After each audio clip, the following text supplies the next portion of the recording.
Please welcome the former governor of Texas, Rick Perry.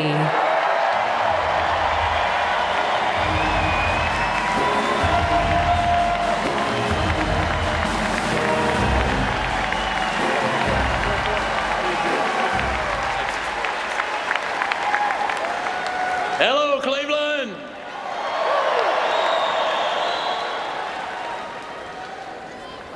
You know, back in 2006, my wife Anita and I, we had this extraordinary experience, this great pleasure of touring a naval base in San Diego.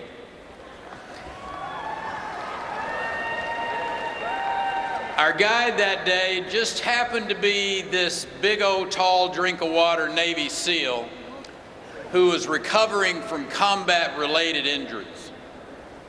Now, he was a Texas boy. He was pretty plain-spoken and respectful, and his love for America came through loud and clear. As we departed that day, I just told him, kind of in passing, if you're ever in Austin, come by and see us. Now, you know, some people might say that that meeting was just blind chance or a twist of fate. I'll tell you, it was by the grace of God. And he and I kept in touch over the course of the months through a tour that he had in Iraq and in his return to Texas. And darned if he didn't just show up on our doorstep at the governor's mansion, unannounced, with nowhere else to go. We welcomed him into our home. We helped him get the care that he needed. And today, he's like a second son. Now, many of you know the battles he fought in Afghanistan,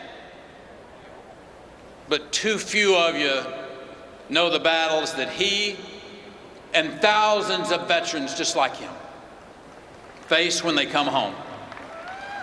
Tonight, our commitment is this: making America great again starts by taking care of our veterans.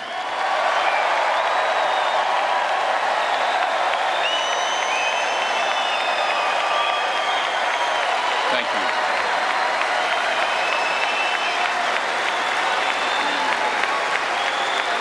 you. Ladies and gentlemen, please welcome an American hero, the lone survivor, Marcus Luttrell.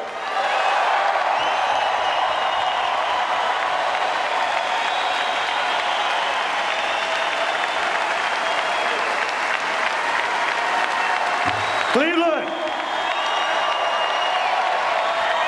Yeah. Y'all know I love you. I love coming down here. Thank you. Thank you.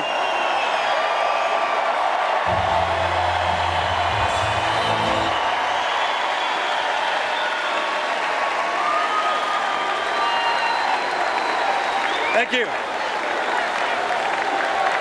All right. All right.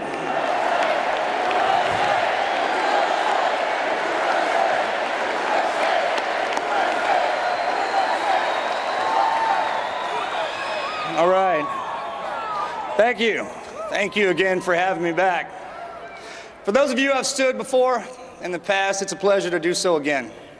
For those of you I haven't stood in front of, thank you for the privilege to do that. Really, I mean it from the bottom of my heart.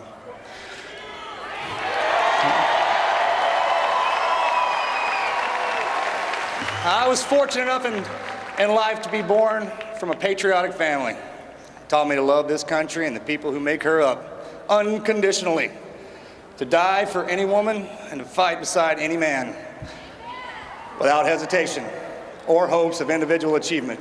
That's the way I was raised, and that's the way I still walk my life.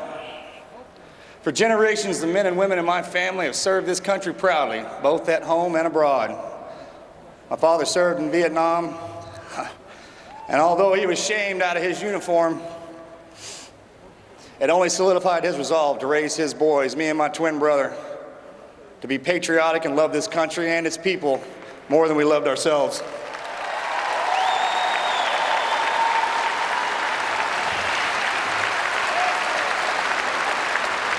In the past 10 years of my Navy SEAL career, the first 10 was in combat. Next part of it, I was traveling around the country, state to state, city to city, town to town, armed only with the memories of your bravest fighters and the story of how hard they fought to protect our way of life. And because I was willing to completely open up my life and speak about the worst week of it, I was blessed with meeting and seeing, well, the greatest people America had to offer. And I think it's important to say that we got to make sure that the hell the veterans return from is not the hell they come home to, okay?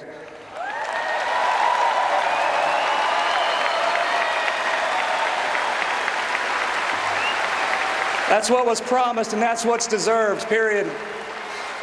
It also speaks volume about my generation, and I love my generation, Generation X, the X-Men. It was an honor to fight alongside all of you.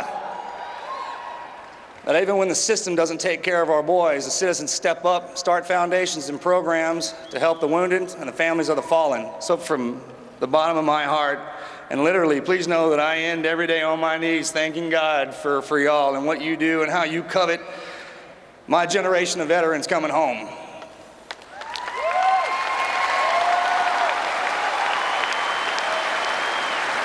I got a chance to, for those of you who know me, you know I only talk about stuff that I've experienced, and usually on the worst side of it and the best side of it. Well, I had a chance to actually spend time with Mr. Trump, and I know he understands what it's going to take to fix this. And the only way we're going to keep America safe is to have an elite military, all right?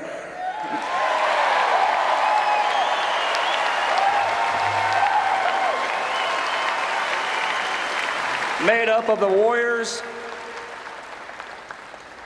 and prepared by the toughest training that we have to offer, supported by the best equipment and backed up by the nation, well, that puts those people in harm's way. Every one of us has to step up in some way. We need our leaders to lead by example. Excuse me. They need to lead by example and show the American public that each and every life underneath the flag should be family and treated accordingly. I'm sorry. I'm so used to speaking from the heart, when I have to read this, it goes wrong, so I'm just going to go. You ready?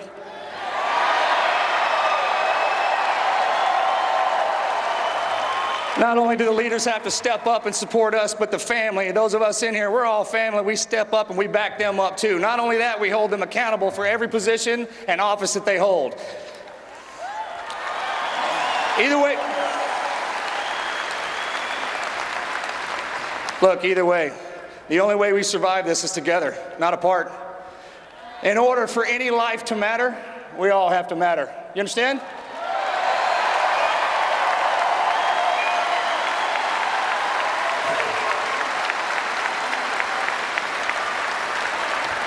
To my generation, that was for y'all. To the next generation, this is for you.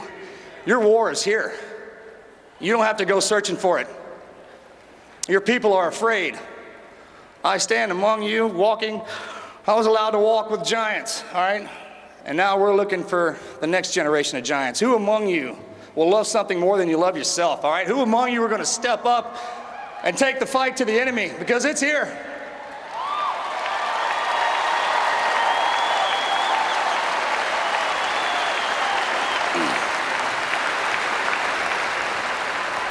I challenge all of you to fight for this country and for each and every one of us. Look, the world outside of our borders is a dark place, a scary place.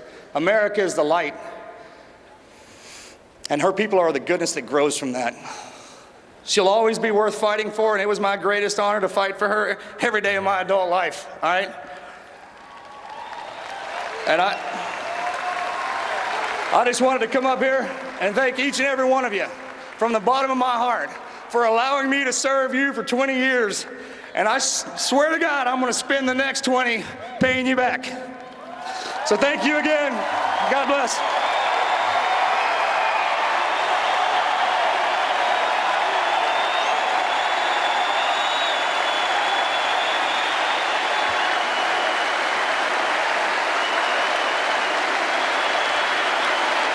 Ladies and gentlemen, please welcome